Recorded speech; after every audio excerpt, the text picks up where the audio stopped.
We are live. Hello, everybody, and welcome to the Funny Shrink podcast. Frank, say hello. Hey, welcome to the Funny Shrink podcast. Please tip your waitresses.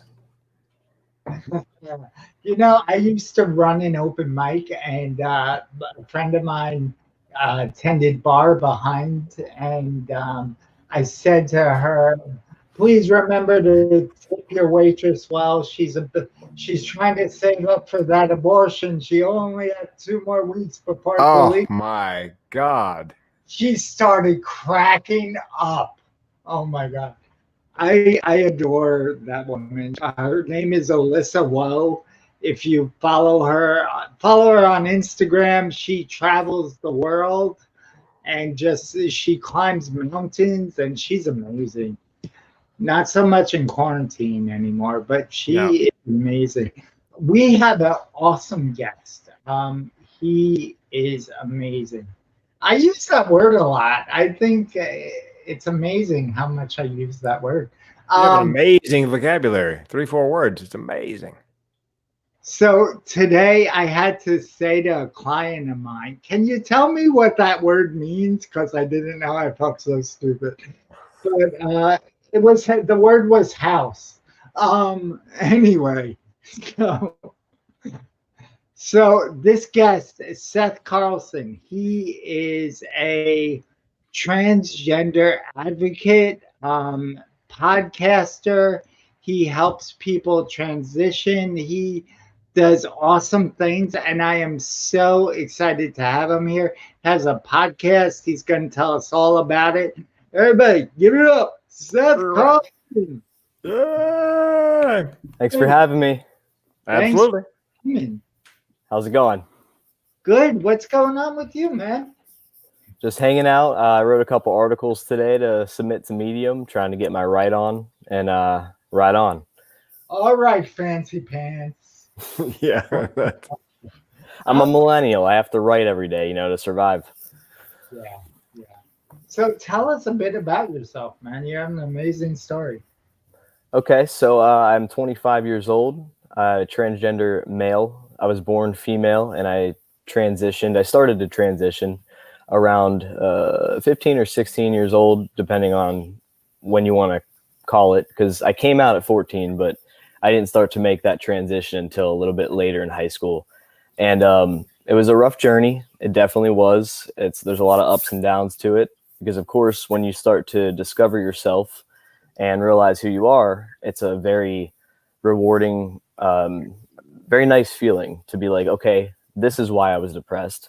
But it's also a struggle because the world isn't really ready for trans people yet. So as the years went by, 18, 19, 20, I got surgery, I got on hormones.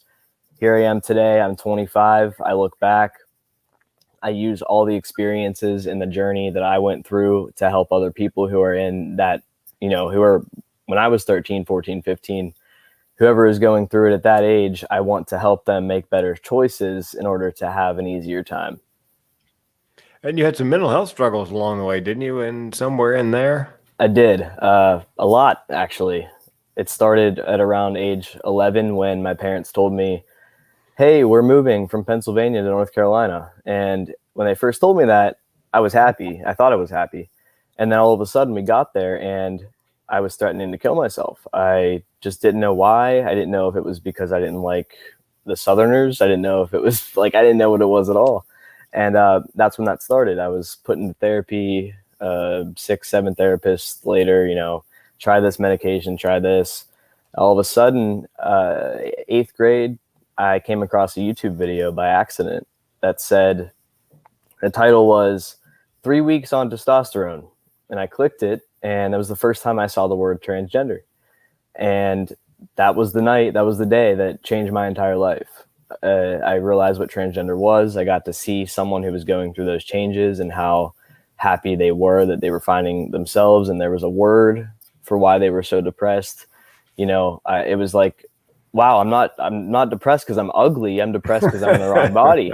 Yeah. So it wasn't just everyone has body image issues, but it's a very deep rooted thing when you wake up every morning and you don't even want to take a shower because you can't bear to look at yourself. So adorable. Don't worry. It was never that you were adorable. Look at you. I feel like an old man. Pinch your cheeks. I'm having a hard time hearing you. Yeah, you're Oh. breaking it. Yeah, breaking it a bit, Mike. See, how's that? Much better. Much better. I gotta sit close. I was saying you're adorable. I want to just pinch your cheeks. Come here. If I believe wholeheartedly that if I wasn't transgender, I'd be a really ugly woman. So, what do you think are the biggest differences between being transgender and, like, for you? What has changed in your life when you came to this realization? Well, the first thing that changed was I could move on from the stage of questioning why I was depressed, because there was a lot of confusion, and confusion is even more confusing when you don't know where it's coming from. You know, you can be confused about whether you like women or men or who you're attracted to. But when you're confused about why you're suicidal, that's even more frustrating. So it was nice to see that word transgender and see other guys and other women transitioning, knowing that even though I haven't had surgery yet, I'm scared shitless to come out to my parents, but at least I could look forward and say, okay, you know, I'll be 18 soon, or I'll be 16 soon. I could start this transition. I could start to move forward to who I am in my head. So that absolutely helped me with trying to overcome the depression. And then as the years went on, I was able to love myself a little bit more, be more comfortable with who I am, and not have it holding me back. What was the thing that, like you said, you came out at 13, 14? Yeah, 13, 14-ish. That was right around the time I started questioning my sexuality, but I didn't come out till I was like 18, 19. So what was it like for you being that young and when you came out, did you think I'm transgender, or did you think I'm a lesbian, or did you think, well, like, what was the process? Well, before I heard the word transgender in 8th grade, I think I was questioning my sexuality as living as a female. Just going back to 4th, 5th, 6th grade, I remember almost having to force myself to talk to my friends and say, oh, that boy is attractive. You know, it didn't feel right. So I did, for a little bit before knowing what transgender was, think I was a female attracted to women. Okay. There's a big difference between being a female attracted to women and a trans man attracted to women. And some people, I've gotten the question so many times, why not just stay a woman and date women? But I mean, that's a whole nother conversation, but it's, you know, that to me is a ridiculous question, because when you know who you are in your head, you know who you are in your head. So yeah, I came out at 14, I believe it was, 9th grade, but I had already come out to my parents a year before that. I told them that I was attracted to women. I never even labeled myself. Obviously, there's labels like gay and lesbian, but all I told them was, hey, the reason why I don't have boyfriends ever and the reason why I hang out with girls all the time is because I think I'm attracted to women. And that wasn't the end all be all thing, because obviously I had to drop the bomb on them the next year about, hey, I'm not even a woman. So yeah, Mom, Dad, Mom, I wish I had a penis. what do you want for Christmas, son? Penis. Don't we all? What was Yeah. your mom's response? What did my parents respond? Yeah. Well, I thought I killed my mother. When I tell you, I was already in such a place of anxiety back then, and I had paranoia about everything. And when I finally told my mom, here's how I did it. I went to the LGBT center in downtown Raleigh, and I grabbed a pamphlet. I hate that word. And the front of it had a gingerbread man on it, and it said genderbread man. Cute. And it was explaining what transgender was. And I've told this to Frank before. I always say back in the day, I'm only 25, but there's a difference between what's available now and what there was in 2009. You know, a lot. So Yeah, nowadays doesn't involve baked goods. yeah. So I gave her the pamphlet and I handed it to her. I didn't even say a word. I just handed it to her and I left the room. And let me tell you, I think I was in my bedroom for 7 hours because I was afraid to come out. Like I was afraid, literally and figuratively, I was afraid to come out in both ways. So finally, she knocks on the door hours later and she comes in. She's crying her eyes out. She hugs me, but she's shaking. And she tells me she loves me. She puts her arm around me. Can you hear those dogs? Yeah, that's all right. I got 3 of them. But just give me. It won't be long before they're fired off. Sorry about that. That's all right. So she gives me a hug, rubs my back, and she says, I love you. The story that you hear, I love you. I support you. But her body was going through some sort of shock. And I'm excited to talk to her about this. I want to get the details about what went through her head, but she actually said, hey, I need to go for a drive because I'm having heart palpitations. Oh boy. She said, you didn't do anything to me. I love you. And we're going to get through this. And it's really not that big of a deal. But she said, I'm having a hard time processing this. And she went for a drive and she was gone for 3 hours. And Whoa. I really thought that she was going to have a heart attack. I was seriously terrified as an 8th grader, 9th grader. So over the years, as I transitioned, they became so perfect and the ideal parent to someone who has a trans kid. And I owe it to my mom to being that person who educated herself.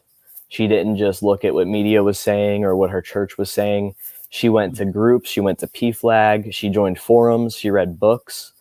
And now, I think that she can speak and be a coach. I seriously do. She has come such a far way. She was raised Catholic. She is amazing. And as for my dad, let's just say he didn't treat me horribly and he didn't do anything wrong. My mom told him about 2 months later, though. She was afraid to tell him. And he never once treated me poorly or anything, but him and I don't really have a great relationship. We're not very close. Wow. So it's funny, I just shaved recently, but I can grow a full beard. And there are times where I walk into my parents' house with a full beard and my dad is still afraid to say he and him. So he actually just skips the pronoun. And I think it's hilarious. So let's say I just walked out of the living room and him and my mother are in the kitchen. He'll look at my mom and he'll go, so is staying for dinner? He skips the entire pronoun. So I guess he's just uncomfortable, but he's never said or done anything to hurt me emotionally or physically. And my mom even told me that the last time he went out to a dinner party for work, he actually said that he had 2 sons. Oh, big so because I have a younger brother. So, he's there. I think it's just the fact that him and I probably have never even hugged each other. So he's just uncomfortable. But, they've both definitely taken me in and supported me as much as they could. How did that feel hearing such a therapist question? How does that fucking feel? How does that feel to hear your dad refer to you as a man? It was amazing. When I heard that he said that he had 2 sons, it was speechless. I never thought I'd be here because there was a point in time where I was a 15-year-old who thought that my parents were going to drop me off on the side of the street and never speak to me again. Right. And it ended up being such a wonderful story. And even my name, Seth, I chose a name for myself in high school and it was not Seth. But one day my mom sat down with me and she said, I finally understand this. I finally am on board. I don't think it's a phase. I love you, but please let me choose your name. And she opened my baby book and she went into the list of names that she was going to choose for me if I was born male. And she said, Seth, you're making me cry. I know people do cry when I tell this story. Actually, I'm serious. But listen to this. She said, all right, here are the names we had for you. Pick one. She said, Seth or Nigel. Oh, God. So I chose Seth, and 2 days later I graduated. I think it was high school, And I came downstairs and there was a cake and it said, "Congrats, grad, Seth." Oh dear God, I'm gonna cry. Nice. I have a Nigel in my life. He's an imaginary owner of a lint button factory, belly button factory in England. Yeah. And when early in the morning, I pick out my belly button lint and say to my wife, "Ooh, look, it's Nigel." I also am glad I didn't take Nigel because Nigel from that show, the Wild Thornberrys, he's known for having a giant nose. And I have a really large nose, so I probably that wouldn't have been a good name for me. Nigel. When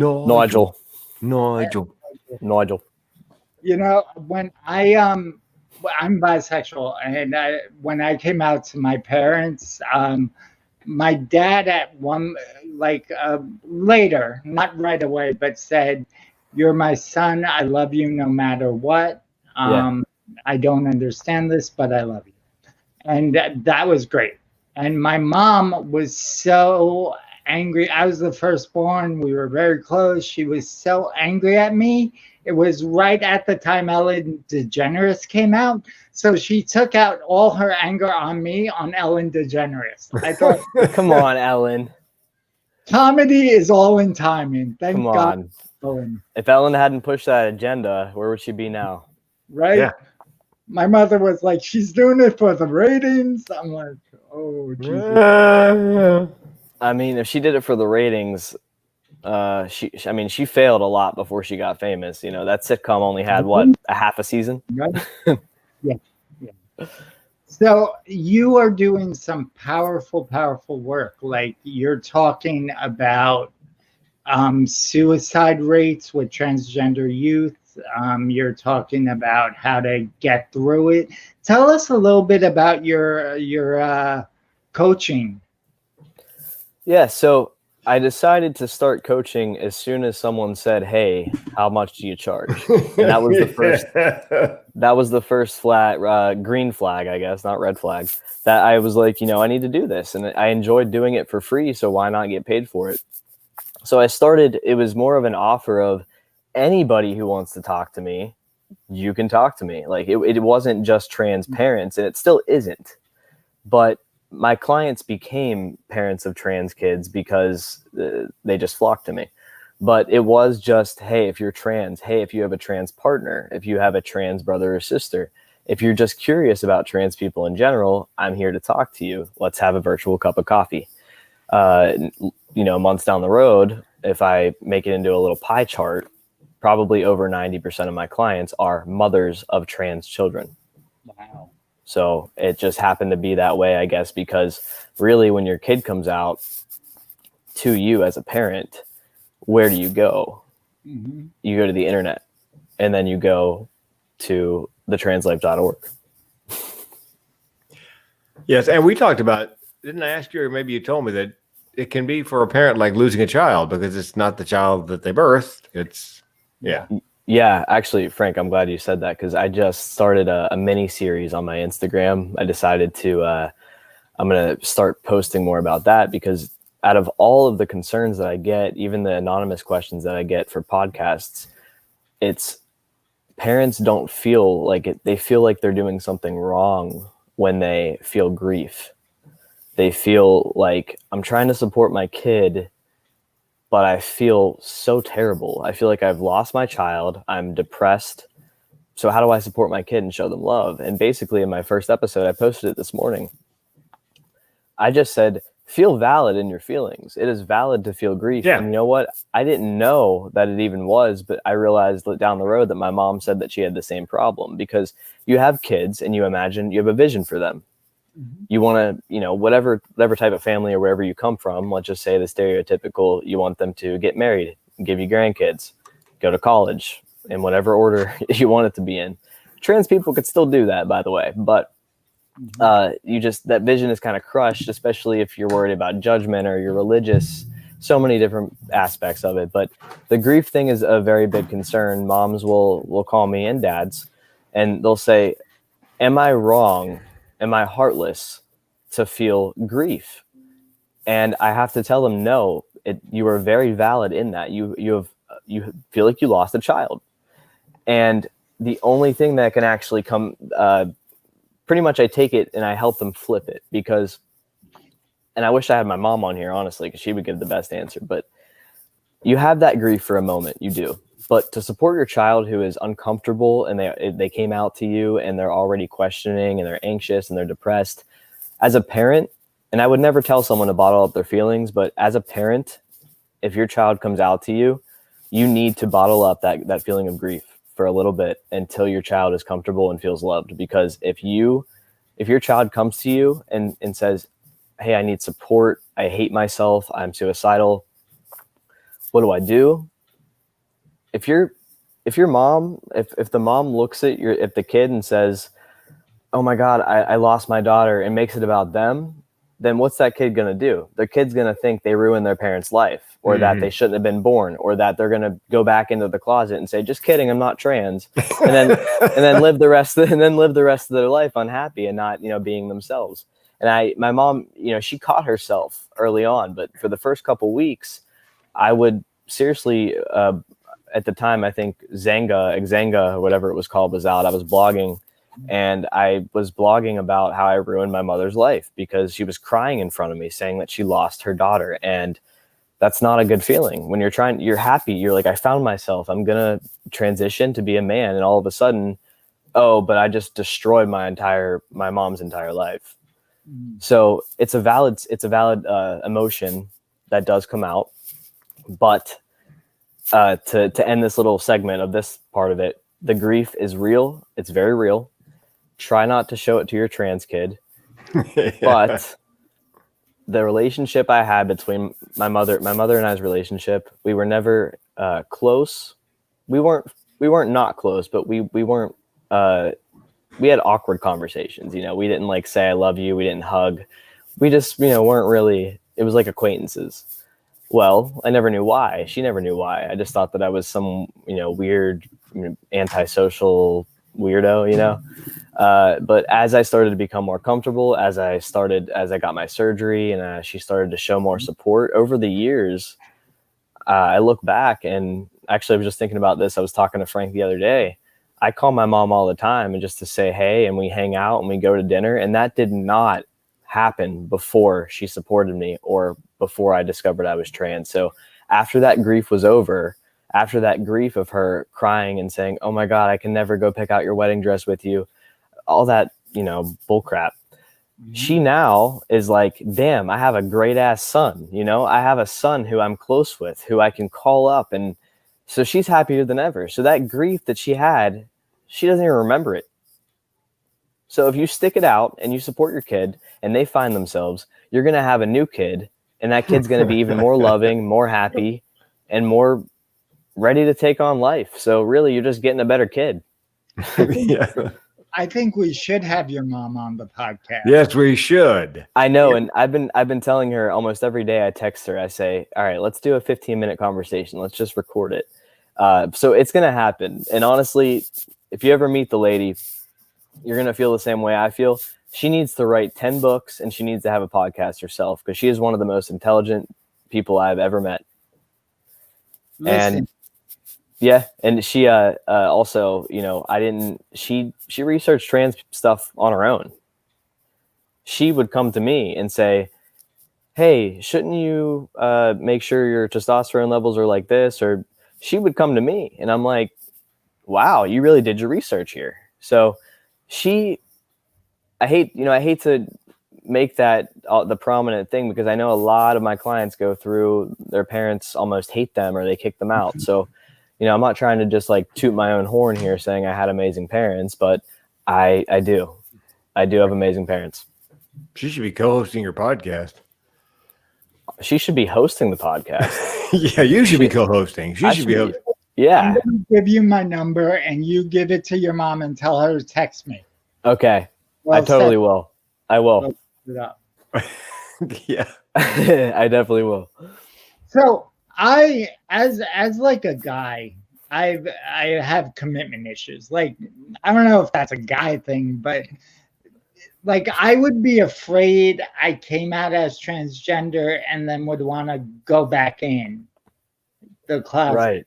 Right. Now, is that something you ever worry about or you hear about from people? There is someone on YouTube, I will not name drop them, that actually is documenting them detransitioning because they Lord. realized that they weren't trans, but they actually had some very deep psychological issues, probably pertaining to multiple personalities. But no, I would have to say, if I'm going to throw out some random made up statistic, I would probably say 99% of trans people know that they're trans. There's always going to be a discrepancy.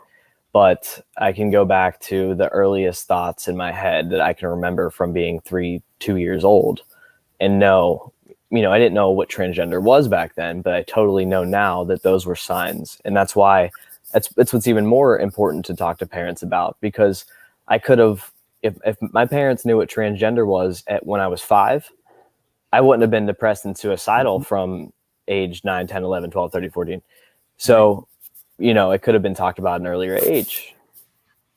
A friend of mine is throwing stuff into the chat. Adele Murphy, she is hilarious. She's the best. Like, she wrote Compassion, Brave, Courageous, A Journey of Awakening, So Proud.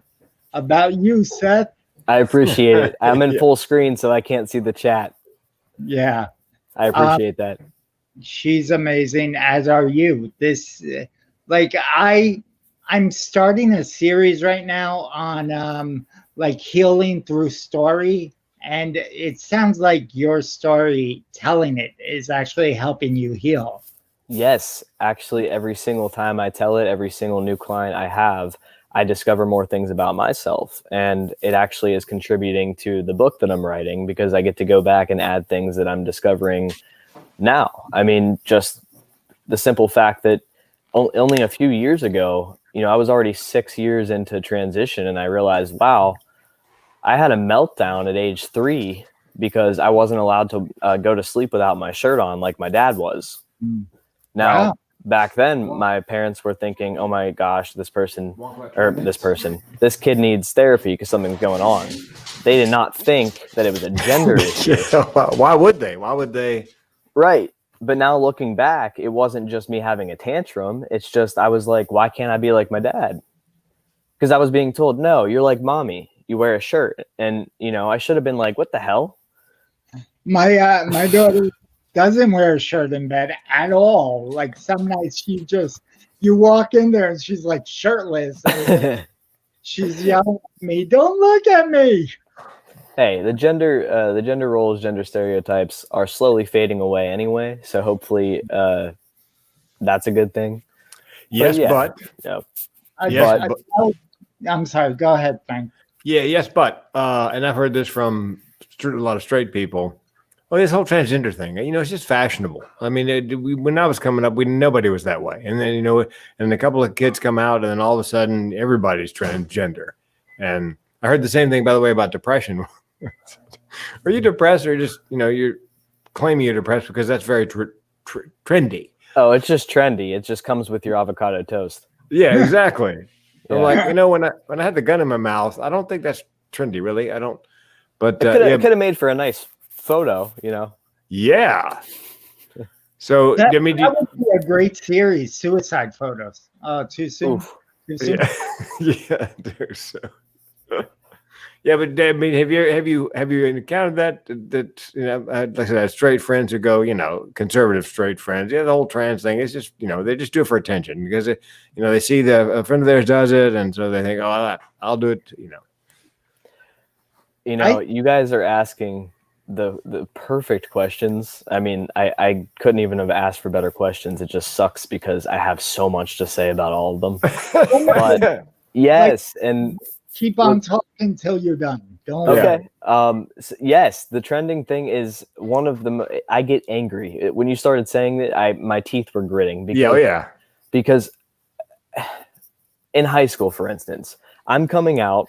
I cut my hair off. I'm like, hey, call me Bryson, because that's the name I went by in high school before my mom chose it. And I wasn't on hormones or anything. So, of course, every 150% of the school is like, that's a lesbian, but whatever. So then people start to realize, okay, trans is a thing. This person's trans. We're gonna try to call this person him, even though they sound like this. But people were trying, and then we have, this is terrible, but you know what? It's my real opinion. There are people, because it's conflicting. I think gender roles are ridiculous. I think that men should be able to wear dresses and paint their nails. Obviously, Some do. It's exactly, and it's clothing, and I think that it's totally fine. I think that if I had a son or a daughter and they wanted to wear whatever they want, I'd be like, fine. I wouldn't care about judgment, whatever. Boys can like pink, girls can like blue, But being gay took this long to even start to become normalized, right? Oh, yeah. So trans people are just getting their foot in the door, and all of a sudden, trans men are saying, hey, I'm going to wear dresses. Hey, I'm going to paint my nails. So now you meet me, and, hey, I'm Seth. I'm a trans guy. And then the next day, you meet a trans guy who's like, hey, my name is Skylar Acura, because they name themselves, and then they're wearing a dress and heels and nails, and they're like, please call me he, him. So the issue here is, I don't think the world is ready for that. Although I respect, if that is how you feel and how you want to dress, I love it. I want you to be comfortable.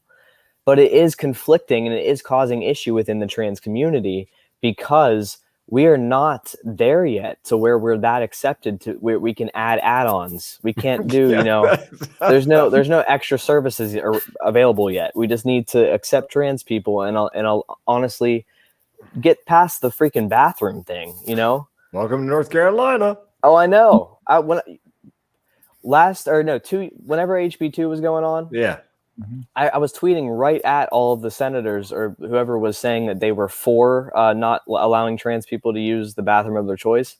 So I let my beard grow out so that I could take a nice picture with my whole beard. And I tweeted at one of the senators and I said, do you want me in the bathroom with your wife? Because if that's what you want, if this is how you want it to be, I'm going to be in the bathroom with your wife because you want me to be in the women's bathroom.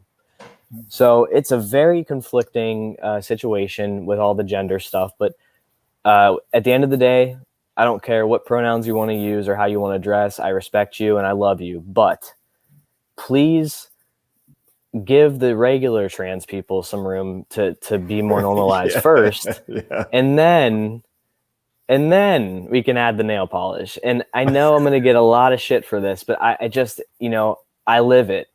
I live it. Some people I say, hey, I'm trans. And they're like, oh, like, and I'm a dude and that's it. I don't go to the store and have to say I'm trans. People just say, hey, sir, Right. So I do have non-binary clients, and I do completely respect. I hate saying I respect it because that's like when old white men in the South say I respect gay people. No, yeah. if you feel like you're a guy in your head and you want to identify as he, him, but you also want to wear dresses, more power to you. And I'm not going to have any hate towards you, but it is very conflicting in the social world of how we are letting cis people perceive trans people right now. It's to add what Frank said, I don't even think it's just straight people. I mean, in the gay community, it's like trans are so separate from gay. Like some gay people are really hating on trans people that I think it's more so it's horrible all around. I have seen it in the gay community, even as early as or as recent as about 3 years ago at Out Raleigh and downtown Raleigh, there was a huge protest on the outside that said, LG, but where's the BT? Because the bisexual community wasn't getting much support, and neither was the trans community. And also, I mean, I can't tell you how many times a week I have to explain that gender and sexuality are not the same thing. Exactly. It's like when I transitioned to become a man, or I hate saying that. I believe I was born a man. Yeah. But, when I transitioned to live as a man, it's like my sexuality stayed the same. I'm still attracted to women. Right. Just because I have a beard, it like, you know, if I when I was living as female, if I was attracted to men, people question like, oh, when you transition, does your sexuality change? No, it doesn't. Oh, God. It doesn't matter. It doesn't change. I still like women. It doesn't matter what my voice sounds like or whatever. It's funny because I have a very good friend who I've known for about 15 years, and he was a lesbian when he was a woman, Yeah. and now he identifies as a gay man. So it's So definitely. maybe he found out that he was more attracted to men, or I think, like, maybe I think the testosterone really helped give voice to his inner feeling. yeah. Oh, for sure. And when you're going through that, I mean, you're so freaking confused at everything. I mean, when I first came out and was afraid to even go to the grocery store because I hated myself so much and was so confused. I mean, I couldn't even make small decisions because your head is just boggled all the time of like, do I kill myself because I can't get surgery right now? Or do I go inside instead of going through the drive-through because I don't want to hear ma'am? It just, you're always thinking and you're always hating on yourself. So I can totally get it. I mean, once you come out and become comfortable with yourself, then you explore, because if you hate your body, you're not really going to be hooking up with people and stuff because you're embarrassed. You don't want people to see your body. So I could totally see that. You know, you start to actually explore the sexual aspect once you transition because you're more comfortable with letting people in. Right. And it took me a long time to refer to him as him because I was so used to him as her that he would say to me, "You're the only person I let confuse my pronouns." Yeah, you have the token. Actually, my preferred pronouns are y'all and all y'all because they're asexual. Yeah. Very Southern, funny. Well, I grew up in Pittsburgh, so we said yins up there. Yins? Yins. How's yins? Hey, I never said, what's that? How do you use the word yins? Literally, are yins coming to dinner tonight? Are yins going to the party? It's just a Western Pennsylvania thing. And what's funny is my mom will tell me this day, it is so common. Everyone uses it up there in Pittsburgh. Like, if you say y'all, you're looked at like you're crazy. But when I was like 7 or 8, I was already saying, I'm not saying that. That's not grammatically correct. So I was already ahead of my time, you know. Adele had another comment. She said, "I'm a mother and our children are our treasures. I'm learning so much listening to you." Oh, yeah. Gonna make me cry again. Frank doesn't cry. Oh, man. I cry at commercials. Dear God. Our nickname for Frank is Big Pussy. Yeah. That's right. And that's what I want. That's well, Seth, why would you make me say that?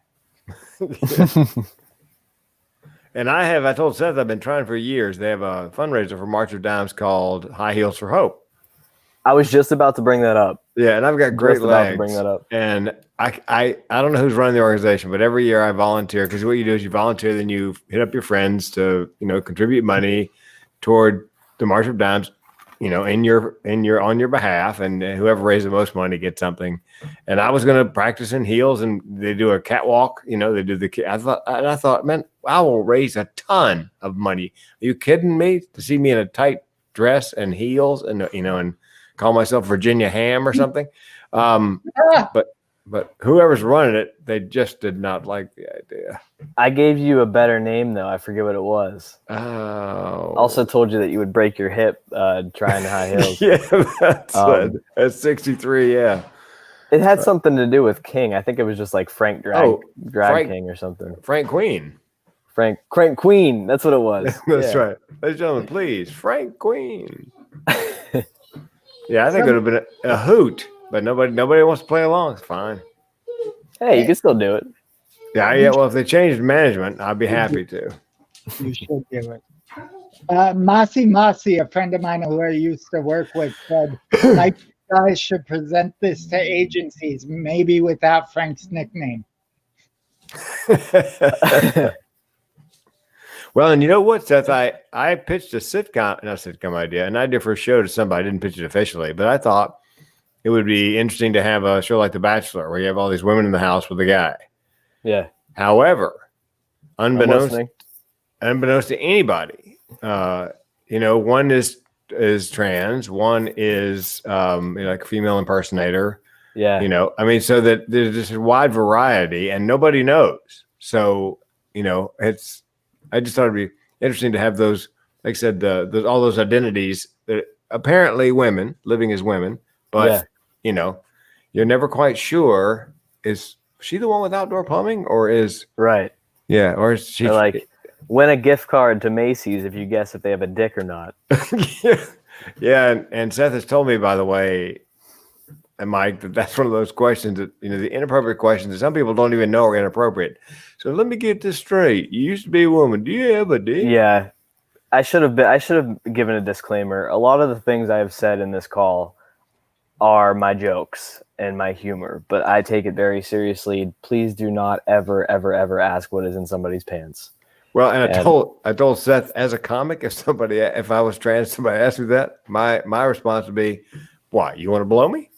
I told Kristen that you told me that she thought that was a good one. Yeah. Comics, no filter. Comics. None whatsoever. I just learned something new. If I press on the comment, I can show that. I can see it now. I thought that it was just a glitch, and it's just coming up now. Now let me show you what Adele said here. Oh, look at that. What I'm enjoying the most is the open conversation and the humor, which is so living and healing. Wear the heels, you can borrow mine. What size shoe you wear, Frank? I wear a men's 10.5. I don't know how that translates to. Probably. Hey, that's actually above average for. I was gonna say your age, but it's above average for your age. Doesn't mean it's being mean at all. Do your feet shrink with age? No, I believe it's the steroids and the dairy, but it's funny because my dad, my uncle, and my grandfather, they're all between 9 and 10, size 9 and 10. Well, if you look up the statistics, most cis males between the age of like 18 and 25, the average is around 12 to 13 now. So tell me that's not the steroids. Tell me that's not crazy. Yeah, no kidding. And how many times have you seen a son who is taller than their father now? It's way more common. So, I mean, I should be really chugging that milk so I can make my hands bigger. Because Frank knows the hand story. Hey, if you want to hear the hand story, it's my second episode on my podcast, Transpired. I do. My right foot is a size 10.5. My left foot is a size 8. What? Really? Yep. Whoa, that's a big difference too. It is, right? I was in a car accident as a baby, so I'm disabled and my left side is paralyzed. Okay, wow. So my left side doesn't grow like my right. So that's really my hands are like super huge, which is great because I can only use the one, so I can carry like 4 or 5 bottles in one hand. Yeah. Because I've learned how to do it. Yeah. And this one is useless. It's just for show, really. Yeah. And he was 18 months old when he was in the automobile accident. As Mike would say, probably shouldn't have been driving, but. Yeah, probably not. Or drinking. Drunk driving act. Yes. And he probably calls drinking milk, right? Kahlua and breast milk, fucking awesome. Oh, that sounds good. And he calls his wife. Me. I need to plug my computer in because I didn't realize it wasn't plugged in. Your computer. So this is your time to talk shit. I'll be back in a second. That's Seth. What an asshole. No. Yeah, he's awesome, man. Wonder if he has a penis. Yeah, he is. Yeah, he's quite. He is. Yeah, he's quite the young man. I've actually met someone who had a penis implant. They took the skin from his arm and put it on where the penis is. And really? Penis, yeah. Maybe Seth could tell us more about that if he knows about it. But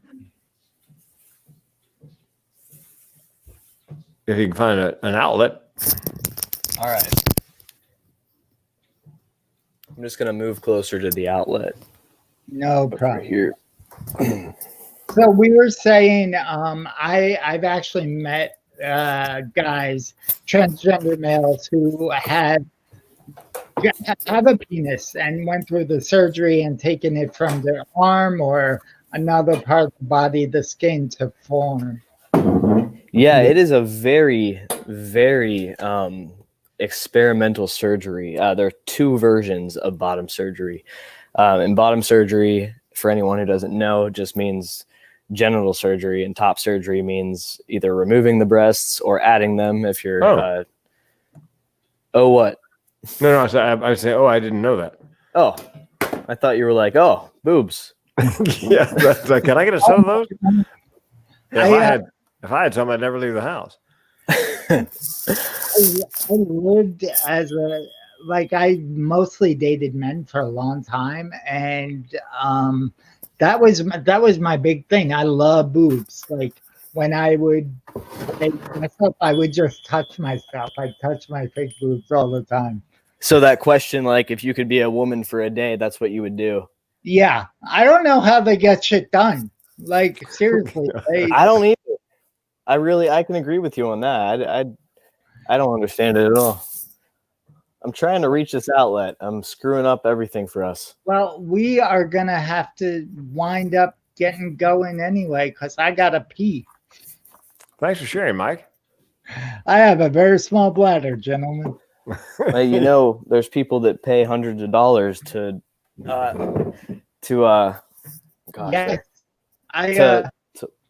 what's that? Yes, I know. Yeah, I didn't even finish my sentence, and you said yes, I know. Oh yeah. Go ahead. No, there's people that pay like hundreds of dollars for videos of just people peeing themselves. You don't even have to put your face or your voice in it. It's so funny. Wow. I need cash, so maybe. Actually, keep on talking. I'm gonna go pee. This is all right.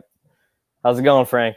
Yeah, I had an exam at my urologist, and they have to do the digital exam, whatever. And I was checking in, and I had seen the retail price on the digital exam by the PA, not the doctor. It was $895 for a digital exam by a PA. And I said to the receptionist, I go, "Do you know what the retail is on this?" And she goes, "Yeah, it's like $985." I go, "Do you understand that there are a couple of guys downtown Eugene who would pay me?" Right over her head, just completely.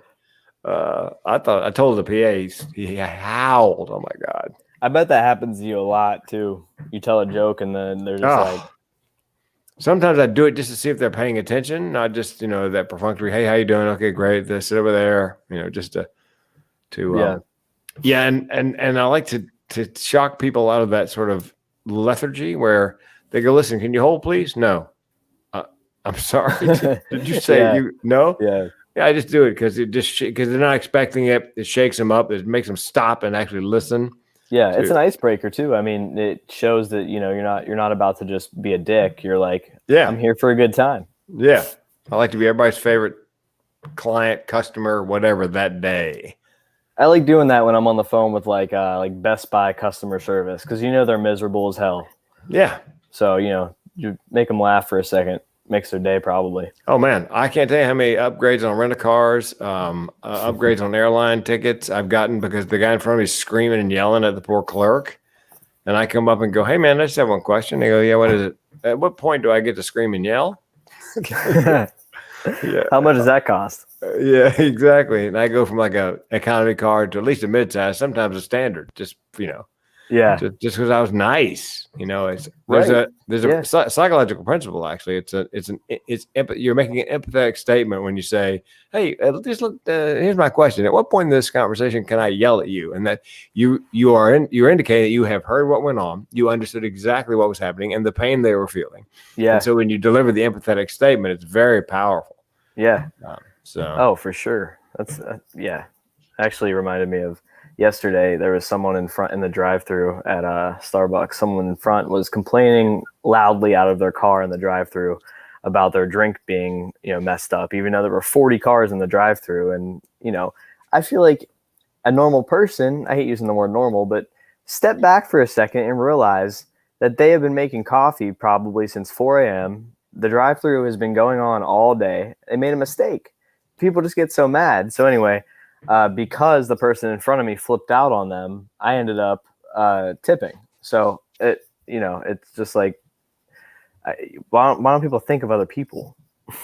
Yeah, I've got a friend who's a casting director in Los Angeles. I'm not sure they're still doing it, but they said the amazing thing was you get somebody in there to be cast for a role, and it's an argument between a husband and wife in the scene, and the actor just there's no emotion really. They appear to be angry, but nothing that you could, not really acting, not really good, solid acting. He said then watch them go out to the roach coach outside, or a cup of coffee. The guy doesn't put the sweet and low in it, and watch him go ballistic. And he said, I felt like saying, yeah, can't you give me that kind of emotion in the scene? Right. Yeah. Exactly.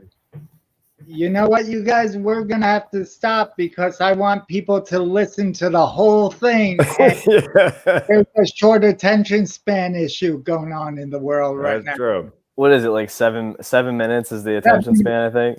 Yeah. Yeah, we're at 7 or 8 times that right now, So they're only going to hear you guys talk, and then they'll hear probably how old I am, and then that's it. Yeah, that's what does this 25-year-old know? A lot, people. Stay tuned. You can't tell them to stay tuned at the end. I'm not that bright. I have a brain injury. So let's say goodbye. And then don't go anywhere, Seth, because we'll keep on talking once the other people aren't here. All right. Hi, everybody. See you guys. See ya.